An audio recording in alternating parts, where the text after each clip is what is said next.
На убавата Попова шапка, каде што зимата трае долго, а летото едва и успева да го стопи снегот, во планинскиот воздух се открива приказна за градење без дозвола, сомнителни документи и испреплетени односи. Таа приказна започнува во 1987-та. Тогаш Муамед Бейтулахи од тетовското село Челопек, кој во тоа време имал 20 на години, од државата купил земја за изградба на викенд куќа.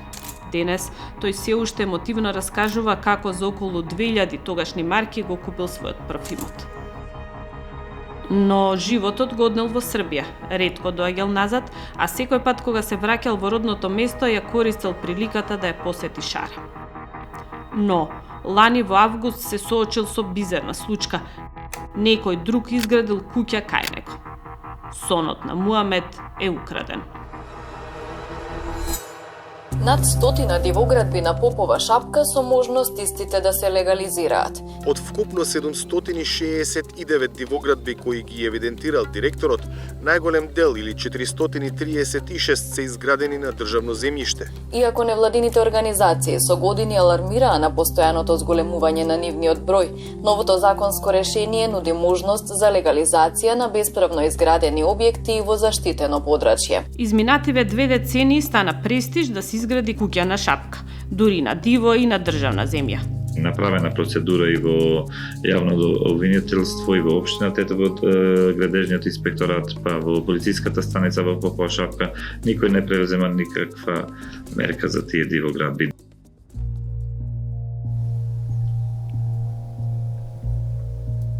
Мојот клиент Муамед Бейтулаху, 87 година, има поставено темели на ова место каде што го гледате изградениот објект. Поставил темели, направил една плоча, поставил 3 зидови од предната страна, отворен простор со цел да ги добие оние основни документи за да може во иднина да го легализира земјиштето кое што му било распределено. Горан Илиев е адвокатот кого Муамед Бейтулахи го ангажирал откако дознал дека некој го узурпирал плацот.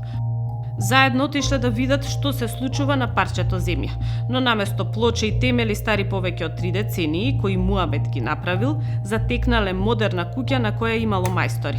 Изненадени како некој може да работи без дозвола на тук плац, побарале мајсторите да им го викнат лицето кое гради. Доаѓа постар господин Мурсел Мурсели, кој што се представува дека е газда, и нормално започнува муабетот.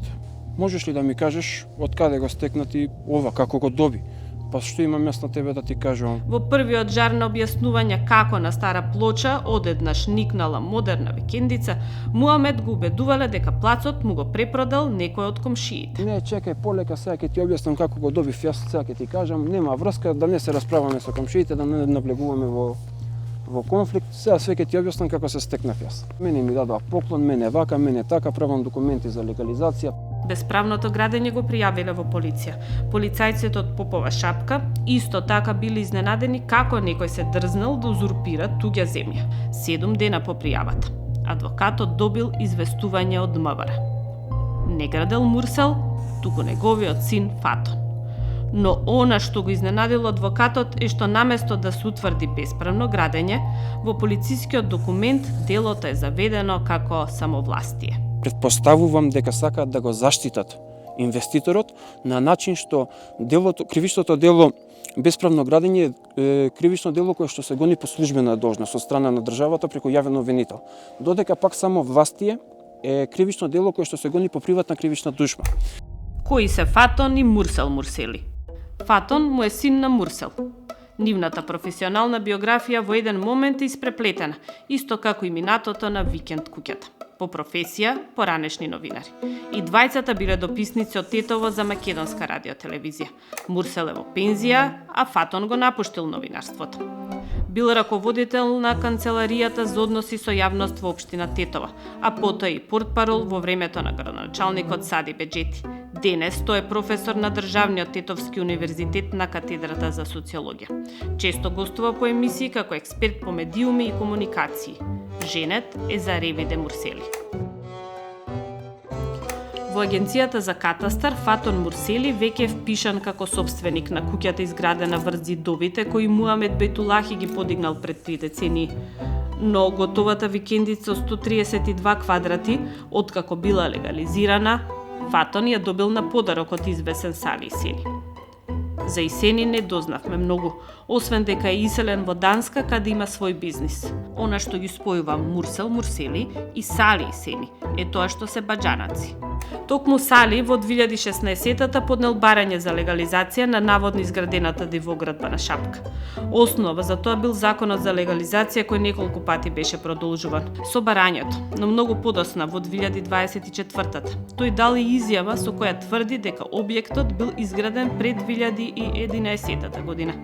На 12 јуни лани, Советот на општина Тетово изгласал да бидат легализирани повеќе дивоградби, меѓу кои и она на иселеникот во Данска. Домасловно не идеме пикане низете калата, когато се трендетивност per legalizimет, ушinte пропозува ќе се трет ден per legalizime комисиони per урбанизам тя шутиме вендоси ќе per низете per традате 2 леон те миратој пелким per миратим, per кај per 1 леон те миратој чандри per мос миратим. Сопругата на Фатон, Ревиде Мурсели, е преседателка на Комисијата за урбанизам.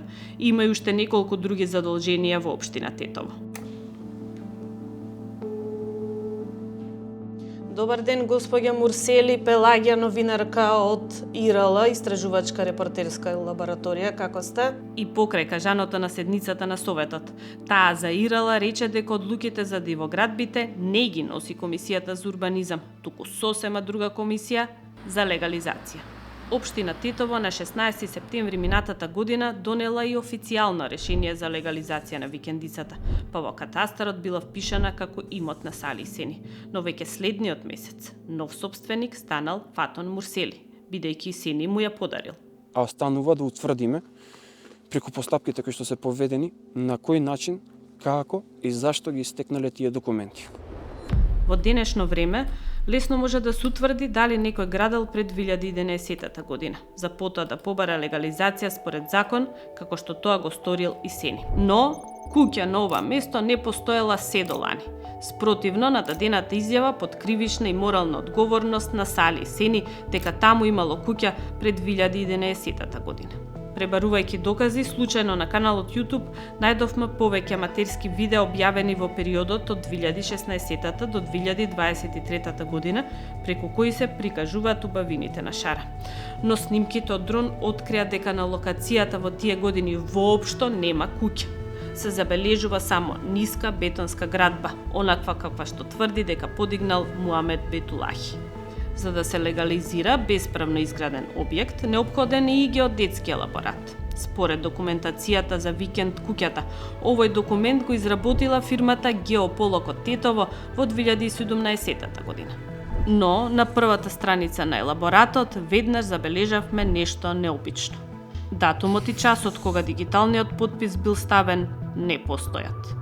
На потписот стои само името на управителот на оваа фирма, геодетот Ајдин Нуредини. Ова беше првиот елемент поради кој се посомневавме во веродостојноста на елаборатот, односно дали воопшто геодетите од Геополок биле на Шапка и ја мереле викендицата и дали воопшто елаборатот бил изготвен во 2017-та. Поради тоа, од тројца геодети од различни фирми во Скопје побаравме стручно да ги проверат географските координати од мерењето наведени во еден од придружните документи во елаборатот – теренското мерење. Во зависност од тоа во кој формат ќе ги внесете координатите. Тие ве водат или во Албанија или во градот Тетово, но не и на местото на куќата. Геодетите ни рекоа дека напишаните координати не покажуваат локација на Шапка. Кога бевме во Геополок, Ајдин Нуредини не уверуваше дека во 2017-та геодети биле на Шапка и ја мереле куќата. За отсуството на датумот и на часот, на печатот ни рече дека имале некакви технички проблеми.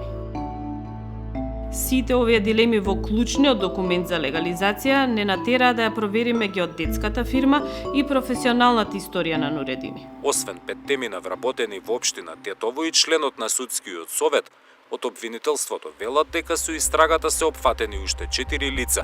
Сите се гонат за злоупотреба на службената положба и овластување. Медиумите пред 5 години објавувале информација околу истрага за бесправна легализација на државна земја во Тетово, фокусирајќи се на тогашен член на судскиот совет.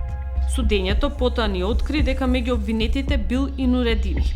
изработил геодетски елаборат за непостоечки објект. Целта била да се добие и легализира земја и со тоа обвинетите нанеле штета на државата од 860.000 евра. Но со измените на кривичниот законник во 2023-та, постапката запрела поради застареност. Освен потенцијални пропусти во геодетскиот елаборат, ИРЛ утврди неправилности во записникот од инспекцијскиот надзор. Отидовме во општина Тетово, каде усно побаравме копија од документ.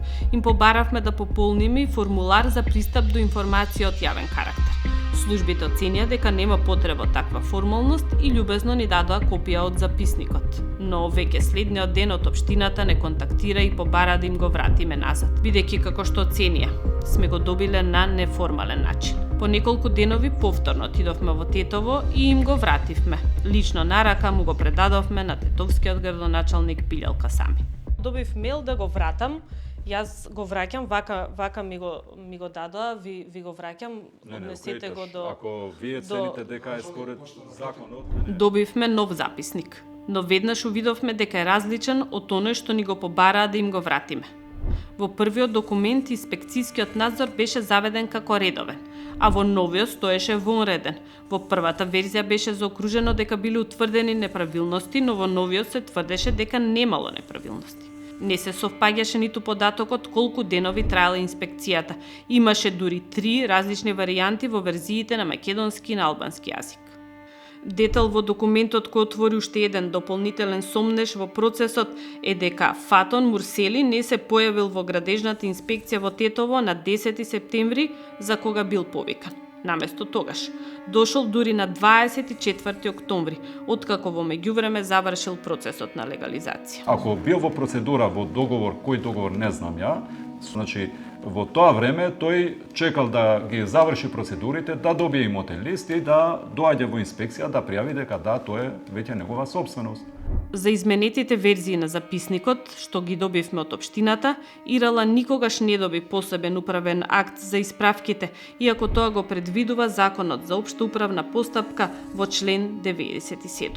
Го прашавме градоначалникот Касами како е можно со вакви пропусти општинските служби да издадат решение за легализација. Ја ги гледам документите, ако се во ред, продолжува процесот. И во оваа ситуација така е постапено, но ако се утврди дека има било што фалсификување на документи, злоупотреба на некои постапки, ако се утврди, ако тоа се направи од мој вработен, ја ќе превземам мерки согласно тоа што ми налага законот. И додека адвокатот Горан Илиев докажува дека плацот е узурпиран, а постапката за легализација не е онаква каква што е прикажана пред општина Тетово, Муамед добил интересна понуда. Имаше понуди, ако сакаш да ми простиш, слободно дојди, врата ти е отворена, кога сакаш можеш да преспиеш, исто како да си дома. Во модерната куќа веќе се релаксира семејството на професор Фатон Мурсели. ИРЛ во повеќе наврати бараше став од него, но тој не прифати ниту интервју, ниту писмено да одговори на нашите прашања. Здраво, Фатон, да искомуницираме, ја затвараме приказната, прашањата, кога ќе ни ги одговориш? Не ни даде ниту контактот со Али Сени во Данска. Во негово име ни рече дека ако има потреба, тој би зборувал само со институциите. Но во продолжение Мурсели ни најави, ако објавиме сторија за него, ќе ни поднесе кривична пријава, бидејќи сме се доближиле до куќата. Истото ни го рече и неговиот татко. Легализацијата на оваа викенд куќа ги покажува сите слабости на системот кој не може да детектира пропусти. Локалните самоуправи остануваат немокни пред оние кои тргнуваат да ги изиграат или само едноставно замижуваат пред неправилностите.